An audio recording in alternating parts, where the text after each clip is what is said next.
Welcome back to another episode of the Even Your Dynasty Show. The LA Dodgers have swept the Giants in LA. Giants dropped to 2-5 on the season and head home for a 3-game series with San Diego that's going to start on Friday, followed by 3 more games at home against the Nationals that will start Monday. I'm not going to kind of bore everyone with all the numbers on this episode. I'm not going to sit here and just go over, these people were good, these people were bad. There was some good in the series. There was a lot of bad, unfortunately. Um, some of the good includes Michael Confortos continuing to swing the bat well and knock runs in, had RBIs in each game, including a big hit yesterday that kind of drug them back into the game. Jorge Soler seems to be finding his swing a little bit, hit 2 home runs in the series and a couple other balls pretty hard. Patrick Bailey had a nice series, had got a hanging breaking ball from Glasnow yesterday and did what you're supposed to do when someone hangs one up in the zone and put it in the right field seats. Also had a multi-hit games in games 1 and 3 of the series and threw a runner out yesterday, which was good to see. So had an overall really good series for Patrick Bailey. Some of the bad, the starting pitching just didn't have it. And a lot of little things that the Giants just didn't do in this series. And that's what I'm going to kind of focus on. And that's what I'm going to go over because when you play a team like the Dodgers, they have so much talent that they can go make an error. They can go kick a ball and it doesn't phase them. They can go make a mistake, hang one and give up a home run. It doesn't phase them because they have so much talent. They can overcome mistakes like that. The Giants, when you're going to go play the Dodgers, if you want to win a game or two in LA in a series against them, you've got to make the plays you should make.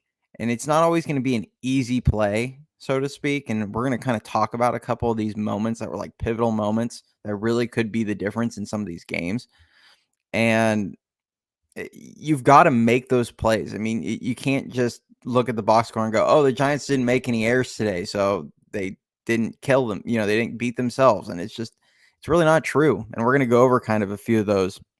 And then there's a few other issues with just kind of the approach of the team that we're going to talk about. I'm going to apologize in advance. I'm going to go for a little bit of a tangent against analytics and how they affect two-strike hitting because it's honestly a joke at how hitters, you know, approach the game with 2 strikes in today's game.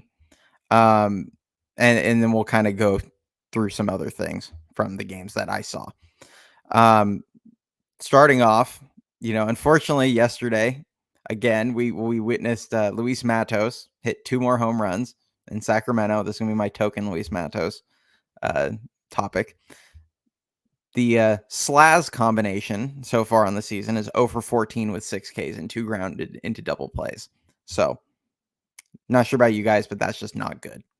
So, we're going to continue to monitor that situation. Hopefully, the Giants aren't going to mess around with this too long if they continue to play like this, because at some point, you need to just turn it over to the kid. Now, moving on. The first game pretty much was kind of summarized by a bunch of missed opportunities. It got away from them late. They gave up 5 runs between the 6th and 7th innings. But for the first 5 innings against James Paxton, this team had plenty of opportunities. And they also kind of missed some opportunities where they allowed a couple extra runs that really they should have been able to prevent. For starters, Wilmer Flores got 3 goes at it, 3 at-bats in the first 5 innings with a runner in scoring position or runners in scoring position. And he went 0 for 3. You can't, especially against a guy that he had success against. And it's hard because I don't want to sit here and harp on missed opportunities that would have required hits. A lot of times I'm going to get way more upset if a guy doesn't score with, that's on third base, less than 2 outs, situations like that. But against a team like a Dodgers, like you can't just rely on those. You got to get the money hit. You've got to be able to knock a guy in. And this is really a pattern that goes back to last season. Wilmer Flores last season, when I think most everyone would say he had an excellent season last year, hit about $160 with runners in scoring position. I don't know why, but he is just terrible with runners in scoring position. And it's been like this for years. So it's something that it's kind of a problem, quite frankly. Like, you got to get the money hits. The Dodgers do it all day long. And I get it, talent difference, whatever. But when you have constant opportunities, at some point you've got to cash one in. And he left 8 guys on base with 2 outs. So it just, that's a difference, especially when all 3 of those at bats came when they were either down 1 run or 3 runs. There were opportunities to get back in the game. And then, Conforto hits a home run, they get to 3-1, and then they have the wheels kind of fall off in an inning where, Miller gives up a hit, then walks a guy, gets an out, and then they bring Tyler Rogers in, who hangs a 74-mile-an-hour slider at the belt that Teoscar Hernandez does exactly what you should do with the batting practice slider at the belt. So it's tough, but kind of one of the moments that I wanted to highlight from that game, and this is when it was still a close game early on, is you go to the 3rd inning, and this is what I mean by you need to make the plays that you really should make, even if they're not going to get scored errors in the box score, even if they're not going to be, necessarily, even if they were like a quote unquote difficult plays, like this was a scorched ball, but the 3rd inning, Luck strikes out, they walk Mookie Betts. So there's runner on first. There's runner on first and 1 out. Shohei Ohtani rips a double down the right field line, which, in a nutshell, it's like, oh, okay, hit a nice double. Wilmer Flores, who was holding Mookie Betts on first base, was standing like less than 3 feet from the line. I'm sorry, you should not let that ball by you at all. That should have been an out. Even if Mookie gets to second, even if you don't turn 2, whatever the case, it needs to be an out. Like, you've got to hold that ball. And you can't let it by you. And he did. When you are that close to the line, a ball should not be able to get by you on that side of you. That's just my opinion. Freeman ends up singling. Smith gets a sac fly. Ends up being 2 runs, which, you know what? Maybe Mookie gets to second, and then on the Freeman single, he scores, but then you still only give up 1 run. I mean, it's just, you're making little mistakes that don't prevent runs or score runs that can be the difference against a team like LA. You have to play a clean game against them. Later in the game, 5th inning, they end up having runners on first and second with no outs. They've got a rally going. Slater just absolutely shoots that rally in the foot, grounds into a double play. They end up walking a couple guys to load the bases before Flores gets out, grounds out with the bases loaded. But, another just rally killing mistake. You can't have it. And then game 1 got out of hand, is what it is. Game 3, because game 2, I don't really have any like specific moments like that I want to point out, but there is kind of a big thing that I want to look at that happened between games 2 and 3. Game 3, bottom of the 2nd. Now, this is a game that ended up being a 1-run game.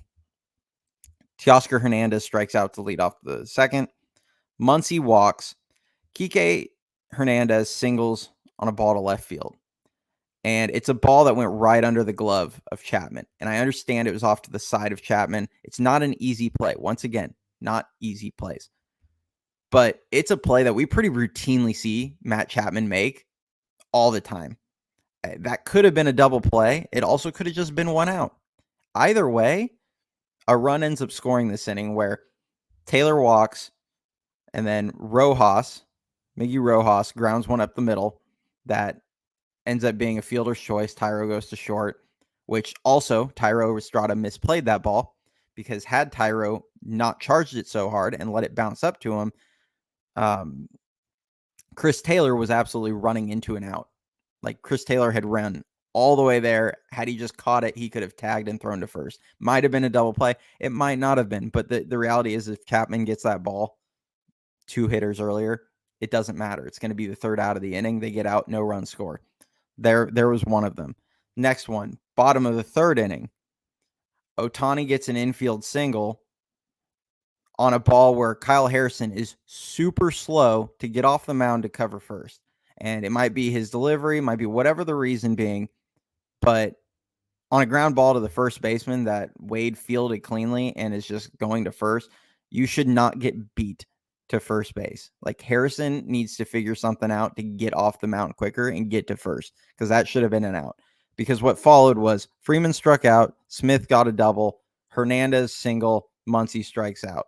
Yes, a run probably still scores. Smith doubled, Hernandez singled. A run might still, score there, but 2 runs scored that inning. So now we've had 3 runs score when it could have been just 1 if the Giants make the plays that are in front of them. And that's the difference in a game. You lose by 1, could have won by 1. It happens. But this is my point is when you're playing the Dodgers, you've got to make those plays if you want to beat them. You've got to play clean games, and they didn't.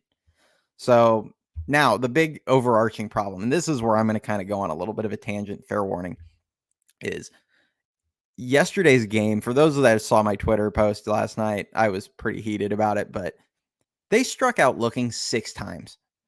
6. In game 2, they struck out looking 4 times. So in 2 games decided by 1 run each, they struck out looking 10 times. And these aren't just like painted pitches. A few of them were really good pitches. Jung-Hoo Lee struck out on a pitch that was absolutely painted on the outside corner. Okay, it happens. Earlier in the game, too. Chapman, I think it was the same inning, even struck out on one that was right down at the knees. Like, it was a good pitch. I mean, I still want to see them swing, but they were good pitches. But we've got pitches where like Bailey is swinging or watching a middle slider or fastball, especially the one in the 9th inning of game 2, where you get 96 down the pipe with 2 strikes. I don't know what you're looking for. I mean, they could have put on a tee and it wouldn't have been any more down the middle for Patrick Bailey. I mean, you can't go up there guessing with 2 strikes, and that's what it feels like.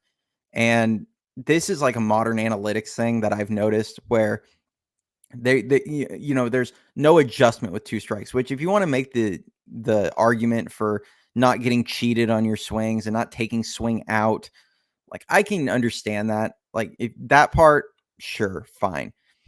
But not expanding the zone period or swinging at close pitches until we get rid of the human element where the umpires can take the bat out of your hand because you didn't swing at a close pitch. Like, I can't fully get behind that. Even if there's a challenge system where they go ABS on the challenges, kind of like what they do in AAA, where, maybe the zone really well. And it's like, yeah, that wasn't a strike. Challenge the play. It gets overturned, whatever. Fine. Don't expand the zone. But you can't guess. And I'm sorry, if you're watching a 96-mile-an-hour fastball go down the middle with 2 strikes, you were guessing. And you were sitting on a breaking ball, and I can't get behind that. I just can't. It is the dumbest philosophy I've ever seen in baseball, is the analytics trying to argue that it is better to sit on your pitch with 2 strikes in a 1-run game in the 9th inning. It's just giving away outs when there's only a couple left to give away.